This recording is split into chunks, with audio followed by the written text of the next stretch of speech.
ছেলে যত বড় হচ্ছে ওর দিন দিন বায়না বেড়েই যাচ্ছে, আর বিশেষ করে ওর আঙ্কেলরে দেখলে ওর হাজার রকমের বায়না। তো আজকে ধরলো ও আঙ্কেলদের যে আকিজে নিয়ে যেতে হবে, তো আমাদের সবাইকে নিয়ে ওর আঙ্কেল আকিজে গেলো। ও গিয়ে একটু প্লে জোনে খেলাধুলা করবে। তো আমরাও সন্ধ্যাবেলা আমরা সবাই রেডি হয়ে চলে গেলাম আকিজে। তো এই তো ভদ্রলোক সবসময়ের মতো সিঁড়িতে একা একাই উঠবে, কোনো রকম জোর করে আমি হাতটা ধরলাম তাও ধরবে না। তো আমরা ওখানে গিয়ে একটু কাপড় দেখতেছিলাম, যে আমার ইচ্ছে ছিল একটা জামা নেব। তো খুঁজে খুঁজে দেখতেছিলাম যে কোন জামাটা পছন্দ হয় কিনা। তো সেখানে অনেকক্ষণ ঘোরাঘুরি করলাম, চারপাশে অনেক রকমের কালেকশন দেখলাম, জামা, স্কার্ট, তারপর বোরকা, বিভিন্ন রকমের কালেকশন ছিল ওখানে। তো ওসব সব কিছু দেখলাম আমরা ঘুরে ঘুরে, দেখে তারপর চলে যাচ্ছে এবার প্লে জোনে।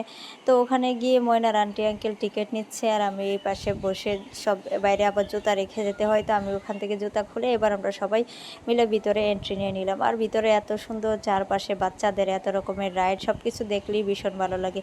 তো ময়না প্রথমে ঢুকি ওর ইচ্ছা হলো যে ট্রেনে উঠবে, ওই রাইডটাইও উঠতে চায়। তো ওর জন্য কয়েন নিয়ে আসলো ওর আঙ্কেল। ওখানে প্রত্যেকটা রাইডে ওঠার জন্য কয়েন আনতে হয়। তো ওই ভদ্রলোকটা এবার উঠায় দেওয়া হলো ট্রেনে। ও তো খুব এক্সাইটেড হয়ে উঠলো, কিন্তু উঠার পরে যেই চালু হলো অমনিতেই ওর মনের মধ্যে ভয় কাজ করা শুরু করছে। বাচ্চা মানুষ তো দেখলে সব কিছুই ভালো লাগে, কিন্তু একটু ভয়ও কাজ করে। তো আমরা সবাই মিলে ওরে উৎসাহ দিতেছিলাম যে চালাও চালাও, তুমি পারবে। তো একটু চালাই আবার ভয়েতে আবার উঠে পড়ে, মন চাচ্ছে যে একটু চালাই, আবার ওই যে ঘুরতেছে চারপাশে তা আবার ভয়ও লাগতেছে। তো এইভাবে অনেকটা সময় আমরা তিনজন মিলে ওরে সাহস যোগাচ্ছিলাম যে তুমি চালাও, তুমি পারবা, তুমি পারবা। তো ও মনে মনে নিজের একটু সাহস নিয়ে নিয়ে হালকা হালকা করে চালাচ্ছিল, সেরকম না তাও। আর ঈদ উপলক্ষে এখন সব জায়গায় অনেক ভিড়, এবং সব বাচ্চারা এখানে আসছে, খেলতেছে, সবাই মিলে অনেক আনন্দ করতেছে। বিভিন্ন রকমের রাইড আছে, যার যেটা ভালো লাগতেছে সে সেটার মধ্যে উঠতেছে। তো মনে প্রথমে গিয়ে ও ট্রেন ভালো লাগলো, ওখানে উঠলো। তো ওখান থেকে নেমে এসে পরে আবার অন্য অনেক রকমের রাইড দেখতেছিল ঘুরে ঘুরে। আর ওর তো এখনও বয়স কম, এখনও সব রাইডে ওঠার মতো বয়সের হয়নি, আর একটু বড় হলে গিয়ে সব কিছু সুন্দরভাবে উঠতে পারবে। তো ওরা ওই পাশে ঘোরাঘুরি করতেছে, আমিও একটু চারপাশে ঘুরে ঘুরে দেখতেছিলাম। পরিবেশটা খুব ভালো লাগতেছিল, আর বাচ্চাদের সাথে থাকলে তো ভালোই লাগে। সব বাচ্চারা আনন্দ করতেছে, খেলতেছে, লাফাচ্ছে, এটা অন্যরকম আনন্দ। তা আমি আর ময়নার আন্টিও চারপাশে সব কিছু ঘুরে ঘুরে দেখতেছিলাম অনেক।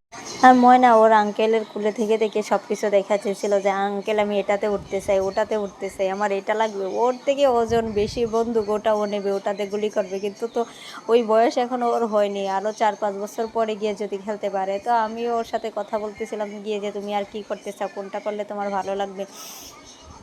এখানে যে সব রাইড আছে একদম ওর মতো বয়সী বাচ্চাদের জন্য 2-3টে রাইড আছে, আর বাকি সব হলো বড় 10-12 বছরের বাচ্চাদের জন্য। তো ওসব করতে গেলে তো ওর একটু সময় লাগবে। এই যে এখানে বন্দুক দিয়ে গুলি করতেছে বড়রা, সেটা দেখে ও গুলি করবে, আমি হরিণকে গুলি করব, আমি বাফেলোকে গুলি করব বলতেছে। তো ওরে সান্ত্বনা দেওয়ার জন্য ওর আঙ্কেল একটু গুলিটা নিয়ে ওরে দেখালো কিছুক্ষণ যে এইভাবে এভাবে করতে হয়। আর বাচ্চারা সব লাফালাফি ঝাপাঝাপি করতেছে এই পাশে। তো এই পাশে আর ওরা দুজন মিলে বন্দুক দিয়ে দেখাচ্ছিল যে কীভাবে গুলি করতেছে। আর ময়না তো খুব খুশি, ও খুব পছন্দ করে এইসব খেলাধুলা, ঘোরাঘুরি, বিশেষ করে ও বাইরে ঘোরাঘুরি অনেক পছন্দ। আর এখানে বসার জন্য সুন্দর দোলনার ব্যবস্থাও আছে। তো আমি এখানে দোলনাতে বসেছিলাম, যে ওরা ঘোরাঘুরি করুক, আমি একটু এখানে চুপচাপ বসে থাকি। তো এখানে আরেকটা রাইড ছিল ওই হাঁটার মতো স্টাইলের, তো মানে ওটাতেও এটা 3D সিস্টেম, ওখানে উঠে সুন্দর করে চালাতে হয় সব কিছু। তো ওটাতে ও ট্রাই করতেছিল চালাতে পারে কিনা, পারবে না যদিও, তারপরও চেষ্টা করতেছে ওটার, সব কিছুতে উঠে উঠে এক্সপিরিয়েন্স করতেছে। এই যে সুন্দর করে ওখানে ও অন্য বাচ্চাদের খেয়াল করছে যে কী করে পা নাড়াতে হয়, সেখানে ওভাবে করতেছে। আর আমি বসে বসে দেখতেছিলাম ওদের কাণ্ড কারখানা। সেখান থেকে এই সময় না বাইকে উঠে গেল। ওর বাইক তো ওর অনেক পছন্দ। এখনই এইটুকু মানুষ বাইকে ভালো করে বুঝেই না, তাও ওর পাপার সাথে যখন বাইকে উঠবে ও বাইক স্টার্ট দেবে, সব কিছু ও আমার থেকে অনেক ভালো বুঝে। আমি এত বড়, আমি এখনও বাইক সম্পর্কে কোনো কিছু বুঝি না, কিন্তু ও বুঝে। ও বাইক ওর খুব পছন্দ সব সময়। তো এখানে বাইকে বসে বসে ও দেখো একদম স্টার্ট দেওয়ার ট্রাই করতেছে, নিজের মতো চালাইতেছে, ঘুরতেছে। ওর আন্টি আঙ্কেলের সাথে থাকলে আমার আর ওরে এত সময় দিতে হয় না, আমি আমার মতো ঘুরি বেড়াই, বসে থাকি, আর ওরা ওরে নিয়ে ব্যস্ত থাকে, আমার এত প্যারা নিতে হয় না। তো ওরা তিনজন মিলে সব ঘুরতেছে।